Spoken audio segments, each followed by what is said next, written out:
Hey guys, how's it going?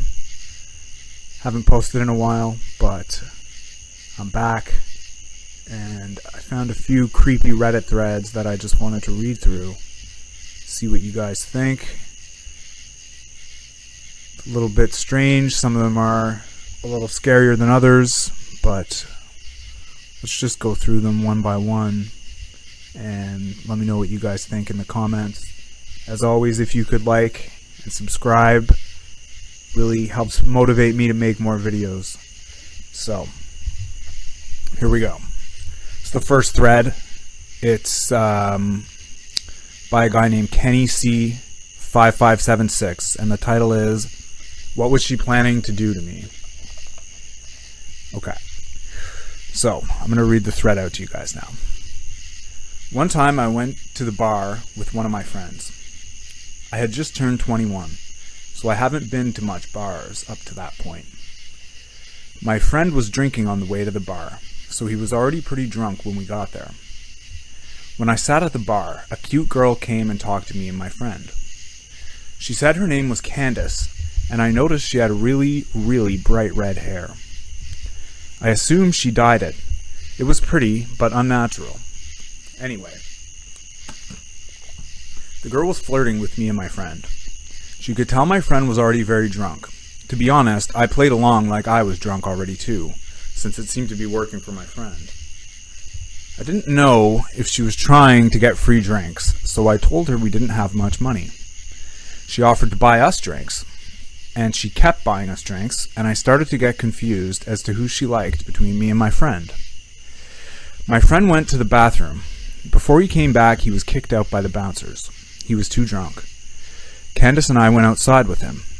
She kept telling him to go home with her. He was so out of it he could barely answer her. I told her he was too drunk and I couldn't let him go anywhere. I didn't want him to wake up hungover in some random house with no car and no idea what happened. Candace kept pushing it, saying that she would take care of him, but I told her no because I had to stay with him. I was more sober than him and he was my responsibility. I told her the only way he was going anywhere was if I tagged along. I assumed she thought that I was jealous or cock-blocking, but my friend could barely stand and lost interest in Candace already at that point. She immediately started flirting with me and offered to get my friend a taxi to drive him home, and said we could go to her place alone. At this point, I had a few drinks and I was pretty buzzed, so I agreed. We took my friend to the taxi and walked her to her car. I slightly stumbled on the way to her car. "Wow, you're pretty drunk, huh?" she said, smiling as she held on to my arm. "Yeah," I said. I don't know why, but I just felt slightly shy and anxious. Everything was just happening too easy for me, so I felt uneasy. We got in her car and we drove down the street. "Want to stop at the liquor store and get some more to drink?" "I'll buy it, so don't worry about paying," she offered. I didn't want to drink any more than I already did. I was already buzzed and wanted to be able to carry myself throughout the rest of the night. Sometimes I made myself look stupid when I'm drunk, so I didn't want to ruin anything with Candace more than I already did earlier with telling her my friend was too drunk. I told her I was already drunk enough, but she insisted. I didn't want to seem lame, so I told her to get me a pint of liquor with some apple juice to chase it. She went in the store and came out with a lot more than just a pint. I assumed she wanted to drink more also, and that's why she got a fifth instead of a pint. On the car ride, we passed the bottle back and forth, but she took tiny sips. I tried to take tiny sips, but she kept passing me the bottle and telling me to drink. I somehow managed to drink all of my apple juice and pretend to drink the bottle by spitting the liquor in the apple juice bottle. I tossed the apple juice bottle full of liquor out the window before she saw it. I didn't want her to know I was acting drunker than I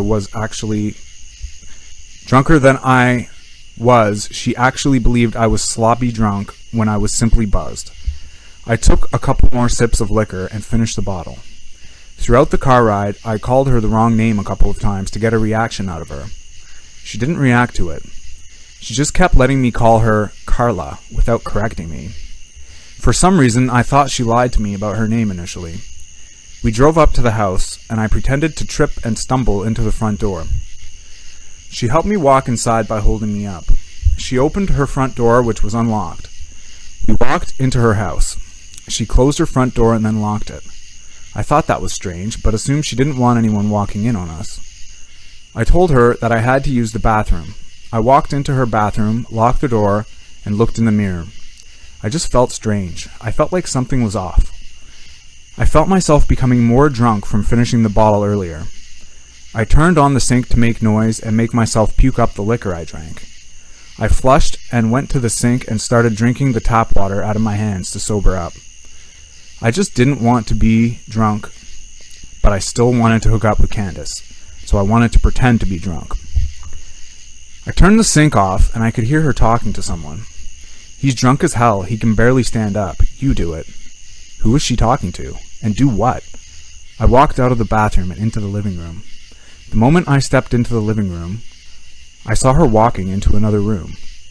All I could see was the back of her head, and that strange, very bright red hair go into another room. I didn't see her face or anything. I just saw her kind of walk fast into the room. The living room was pretty dark. "Hey, where you going?" I slurred like I was drunk. She walked back into the dark living room and up to me. "Let's go to my room," she said. I looked at her bright red hair and then into her eyes. They were different. Her face was different. It was another girl with the same hair. That's when I realized. It was another girl with the same wig on. It was a wig the whole time. She had changed it with the girl from earlier for whatever reason. My heart felt like it stopped, but I tried to look like I had no idea it was a different girl. I kind of smiled at her and told her I just needed to use the bathroom one more time and told her sorry I was so drunk. She said, "It's fine, just hurry up in there." I went into the bathroom and locked the door. I heard her whisper something to someone again. This time I think I heard a male voice whisper back. I honestly didn't concentrate on listening to exactly what she said. Something sketchy was going on, and I had to get out of that house. I opened the bathroom window and jumped straight out of it and ran faster than I have ever ran in my life. I didn't look behind myself or anything. I just ran through the backyard, jumped the fence, ran through someone else's backyard, hit a road, and ran towards the main road. I kept running down the main road until I saw a 24-hour convenience store. I ran into the store and stood straight at the front of the store in front of the camera. I called a taxi and went home. I try to think what happened that night. What was she, or they, planning that night? Why did she tell me a fake name? Why was she trying to get my friend and I so drunk? I thought maybe a robbery, but she kept spending money on us. She kept buying us drinks, and even paid for my friend's taxi cab. And mostly, why did she wear a wig that she gave to another girl to wear? Who was she talking to? What did it mean? And what was in that room they tried to lure me into? The next day after this incident, I went back to the house with a couple of friends just to see what was going on. No one was there. No cars, no people, nothing. Just an empty house. Ended up finding out that house was a summer rental, and whoever those people were, they broke into the house and used it for that night and never came back. That's the end of the thread.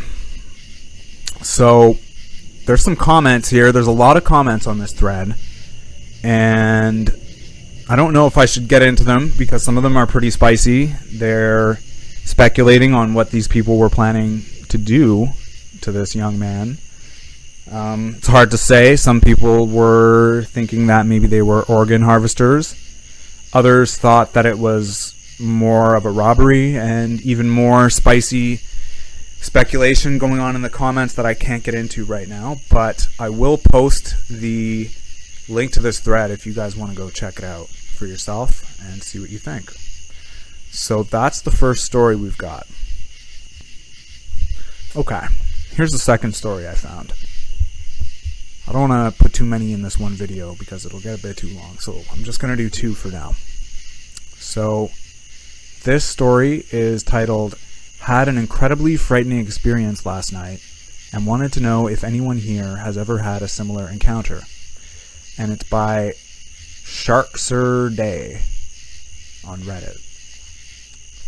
So last night, I was at a classmate's house working on a group project we have due tomorrow.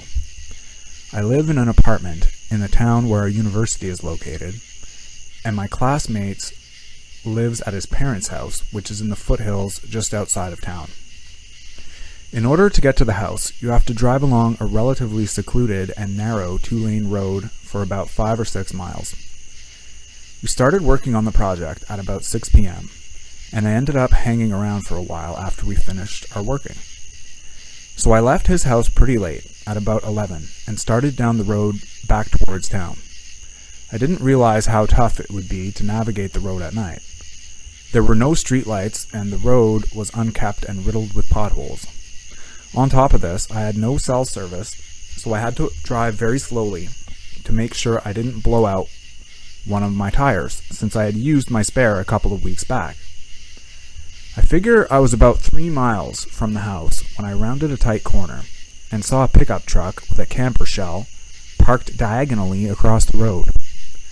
The manner in which it was parked completely impeded my path, and I couldn't drive around it because there was a gully on both sides of the road. The only way for me to go at this point was backward, where there was a pull-off that I could use to turn my car around. At first I couldn't see inside the cab, but when I turned on my high beams, I saw there was a man slouched over in the driver's seat, his head resting against the steering wheel, as if he had been knocked out after a bad accident. I immediately sensed something was wrong. The way his car had just coincidentally come to rest in a position that totally blocked the road was a big red flag for me. I had heard stories of people playing dead in the road as a way to lure unsuspecting people out of their cars so they could rob them. I decided, F this, and elected to go back to my classmate's house and explain what was going on. I threw the car into reverse and kept my eyes darting back and forth between my rear view and the truck. I looked and saw that I was almost to the pull-off where I could turn around. When I looked back, my heart skipped about 5 beats. The man who had been slouched over in the driver's seat was now walking at my car at a hurried pace, while a few other men jumped out of the camper shell and started moving towards me as well. I panicked and accelerated backwards into the pull-off, which messed up the undercarriage of my car pretty bad. As I put it into drive, the guy was already at the passenger side door, tugging on the handle, which, thank Lord, was locked. I only caught a brief glimpse of him, but his face appeared to be scabbed and leathery. Definitely a meth head or some sort of drug abuser. I sped away and didn't slow down at all until I reached the house, constantly checking my rear view to see if they were following. Thankfully, they didn't tail me, and when I reached the house, I explained what had happened to my classmate, and we called the cops. I was grateful that my buddy's parents were kind enough to let me stay the night. They didn't find anyone on the road matching the description, but I filed an incident report, and they told me they would be on the lookout for similar vehicles and suspicious activity. But holy S, I'm still so shook up over it. I keep getting the same adrenaline rush I got when I saw the guy charging me whenever I think about it. Please share similar experiences you've had, as I would appreciate a good read or good discussion to help clear my headspace. So, it's one of those things, where you have to decide in a situation like this if you feel comfortable trying to help somebody, because in today's world, there's a lot of predators out there. There's a lot of bad people who will prey on your goodwill, They will take advantage of people who are kind. And it's sad because it kind of gives you an incentive not to help people, right? But let's take a look at some of the comments. So, this is the top comment on this story. It's from Ray of Lightning. I heard many variations of this. One being a man laying in the road like he'd been hit and run over or something, with other men hiding in the bushes. Another is a baby car seat in the road with a blanket over it. Another is a fake cop car trying to get you to pull over in a deserted spot for no reason. I read a story here a while ago where a woman said she was driving late at night, a cop car approached her and waved her to pull over, even though she wasn't doing anything wrong. She decided to keep driving until she came to a populated gas station to pull over. Cop car sped off so she called them to find out why she had been asked to pull over. But they told her they didn't have any units out that night. So scary that these things actually happen. So even with the police car, it might not be safe to pull over in the middle of nowhere. And for what it's worth, looking into this, it's okay to keep driving. If a police car tries to pull you over in the middle of nowhere and you don't feel safe, just keep driving. Just get to the next populated area, put on your blinkers and slow down so the police know that you're acknowledging them. And trust me, you won't get in trouble for doing that as long as you're not speeding and as long as you acknowledge them. But I definitely don't recommend pulling over in the middle of nowhere, especially with things like this going on. So there's a few more interesting comments here that we could take a look at. Here's another one. My experience was not even close to as scary as yours, but I had an experience where I forgot to lock my door. A few years ago, I was driving out of my neighborhood where I came upon a guy who motioned for me to roll down my window. It looked like he was looking for something, so I assumed he maybe had lost his dog. Because I'm a trusting jackass, I pull up and roll down my window enough to speak to him. He introduces himself and asks my name, and then he opens the door and gets in my car and locks the door. I immediately noted that he had developmental delays. I ask him to please get out of the car, and he tells me no. I felt like ice running in my veins because he was a lot taller and a lot heavier than me. I ask him again and tell him that I need him to leave. He then gets out of the car. I lock the door, roll up the window, and sped the F out of there. He obviously didn't want to hurt me, but it scared me how stupid and trusting I had been in that moment. So again, it's people taking advantage of kindness. I know that's one thing that Ted Bundy, the serial killer, would do, is he would pretend to be injured, and I think he would use crutches and pretend as though he'd hurt his leg and ask for help, and when someone came over to assist him, he would drop the crutches and turn the tables on them. And just goes to show that there's a lot of people out there who make it hard on nice people. I'm a nice person. I like to help people in those situations, but then again, I'm a guy, and it's a little easier for me. But for women, you really have to be careful, especially when it's a man, and especially when it's late at night in the middle of nowhere. You got to be careful. And I would recommend, unless you're sure about the situation, I would always recommend to either call the police or have someone with you if you're considering stopping to help a pedestrian on the side of the road or in the middle of nowhere, because these things happen. And I'm sure it's the exception. Most of the time, there probably is someone in need, but you got to look out for yourself. You got to be careful. All right, that's about it for now. I do have some more of these threads I want to go over. There's so many on Reddit that leave you with a kind of creepy feeling. And I'm going to be posting a few more of these videos. Let me know what you guys think. I do like writing stories a lot, but it seems like people prefer more real life tales these days, so I thought I'd give it a try. Let me know what you guys think. If you like this style of video, please give me a like, drop a subscribe. It means a lot to me. I appreciate every one of you for watching my videos, and I hope everything's going well with you guys, and I wish you the best. Have a good day, have a good night, and thanks for watching.